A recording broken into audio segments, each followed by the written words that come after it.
Photoshop ရဲ့ Generative AI အစွမ်းကိုတော့အားလုံးသိပြီးကြမှာပါ။ဒါပေမဲ့ Adobe ကိုတရားဝင် subscribe လုပ်ပြီးသုံးနေတာမဟုတ်ဘူးဆိုရင်တော့ Generative AI ကိုသုံးဖို့လွယ်မှာမဟုတ်ပါဘူး။ဒီနေ့တော့အဲ့ဒီပြဿနာကိုဖြေရှင်းပေးနိုင်တဲ့ Generative AI နဲ့အလားတူတဲ့ Photoshop plugin တစ်ခုနဲ့မိတ်ဆက်ပေးခြင်းပါတယ်။ Alpaca ဆိုတဲ့ plugin လေးဖြစ်ပါတယ်။ Photoshop ထဲမှာတိုက်ရိုက်သုံးလို့ရပါတယ်။သူ့မှာဆိုလို့ရှိရင် generate လုပ်နိုင်တဲ့ AI tool က6ခုပါပါတယ်။ Imagine ရယ် Sketch ရယ် Transfer ရယ် Fill ရယ်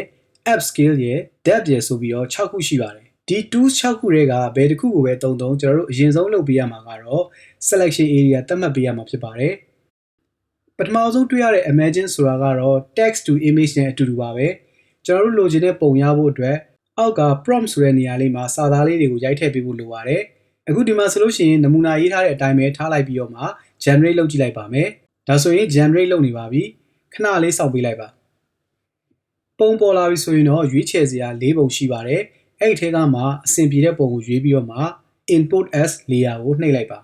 ။ဒါဆိုရင် layers panel ထဲမှာ layer တစ်ခုအနေနဲ့တိုးလာပြီးတော့ပုံထဲမှာဆိုရင်လည်း selection ပေးထားတဲ့နေရာမှာဝင်သွားတာကိုတွေ့ရပါလိမ့်မယ်။ဒီ Alpaca plugin ထဲမှာကျွန်တော်အကြိုက်ဆုံးတဲ့အသုံးအများဆုံးကတော့ Fill နဲ့ Upscale ဖြစ်ပါတယ်။ဒီ features နှစ်ခုကဓာတ်ပုံပြင်တဲ့လူတွေအတွက်အရန်ကိုအသုံးဝင်ပါတယ်။အရင်ဆုံးကျွန်တော်တို့ Fill ကိုသုံးကြည့်လိုက်ရအောင်။ဒီပုံမှာဆိုလို့ရှိရင်ဒီဘက်အချမ်းကအပြည့်ပါမလာဘူး။ဒါကိုကျွန်တော်တို့က Fill နဲ့ဖြည့်ကြည့်ပါမယ်။အရင်ဆုံး canvas size ကိုချဲ့လိုက်ပါမယ်။ crop tool လေးကိုယူပြီးတော့မှကိုလိုတလောက်ချဲ့လိုက်မယ်။ပြီးရင်တော့ Fill လုပ်ချင်တဲ့နေရာလေးကို selection tool လေးနဲ့အရင်သတ်မှတ်လိုက်ပါမယ်။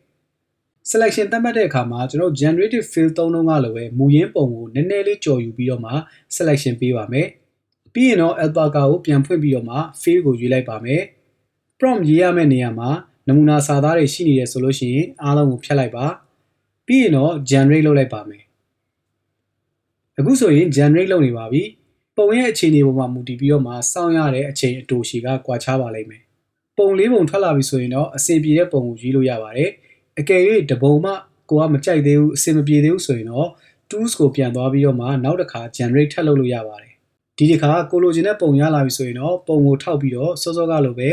import as layer ကိုရွေးပေးလိုက်ပါ။ထွက်လာတဲ့ပုံကအရန်ကြီး perfect မဖြစ်ဘူးဆိုရင်တော့မှကျွန်တော်တို့ရဲ့ Photoshop ပညာလေးတွေသုံးပြီးတော့မှ fix လုပ်လိုက်မယ်ဆိုလို့ရှိရင်တော့အဆင်ပြေသွားပါလိမ့်မယ်။အခုဒီပုံကမြင်ရတဲ့အတိုင်းပါပဲ resolution မကောင်းတဲ့အတွက်ကြည်လင်ပြတ်သားမှုမရှိပါဘူး။သူ့ရဲ့ image size ကလည်း500 pixel ပတ်ချာလည်းပဲရှိပါတယ်။စောစောကကျွန်တော်တို့ extend တိုးထားလို့သာ width ကနည်းနည်းလေးပိုကျယ်လာတာဖြစ်ပါတယ်။အဲ့တော့ဒီပုံကိုပို့ပြီးတော့မှကြည်လင်သွားဖို့ဆိုလို့ရှိရင် Alpaca ရဲ့ upscale ကိုသုံးလို့ရပါတယ်။အရင်ဆုံးကျွန်တော်တို့ image တစ်ခုလုံးကို selection ပေးလိုက်ပါမယ်။ပြီးရင် Alpaca ကိုပြန်သွားပြီးတော့ upscale ကိုနှိပ်လိုက်ပါမယ်။ upscale ရဲ့ option မှာဆိုလို့ရှိရင် free အသုံးပြုတဲ့သူတွေအတွက်2ဆကနေ4ဆအထိချဲ့ခွင့်ပြုထားပါတယ်။ညံသွားအောင်လို့ကျွန်တော်က2ဆကိုပဲရွေးပြီးတော့မှ generate လုပ်လိုက်ပါမယ်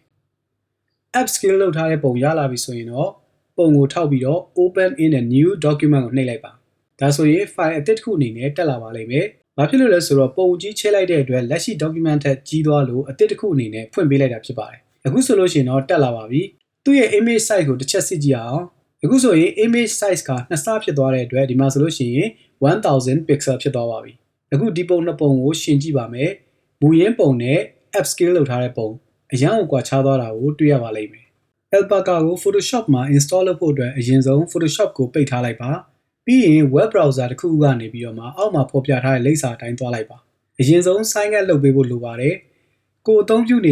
လက်ရှိအသုံးပြုနေတဲ့ email လိပ်စာတစ်ခုခုနဲ့ sign up လုပ်လိုက်ပါ။ပြီးရင်ကိုယ့်ရဲ့ mailbox ထဲကနေ Alpaca ကပို့လာတဲ့စာကိုဖွင့်ပြီးတော့ sign in ကိုနှိပ်လိုက်ပါ။ mail တွေကိုမဖြေချင်ဘူးဆိုရင်တော့ skip လုပ်လိုက်လို့ရပါတယ်။ဒီအဆင့်မှာတော့ claim ကိုနှိပ်ပါ။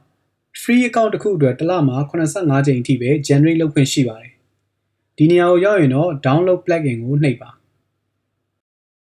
browser download ကိုရွေးပေးလိုက်ပါ။လက်ရှိမှာကိုသုံးနေတဲ့ Photoshop version ကိုရွေးပေးပါ။ Photoshop CC 2021 ထက်နှိမ့်တဲ့ version တွေမှာတော့ Alpaca ကအလုပ်လုပ်မှာမဟုတ်ပါဘူး။ file type မှာ .zip ကိုရွေးပြီးတော့ download လုပ်ချလိုက်ပါ။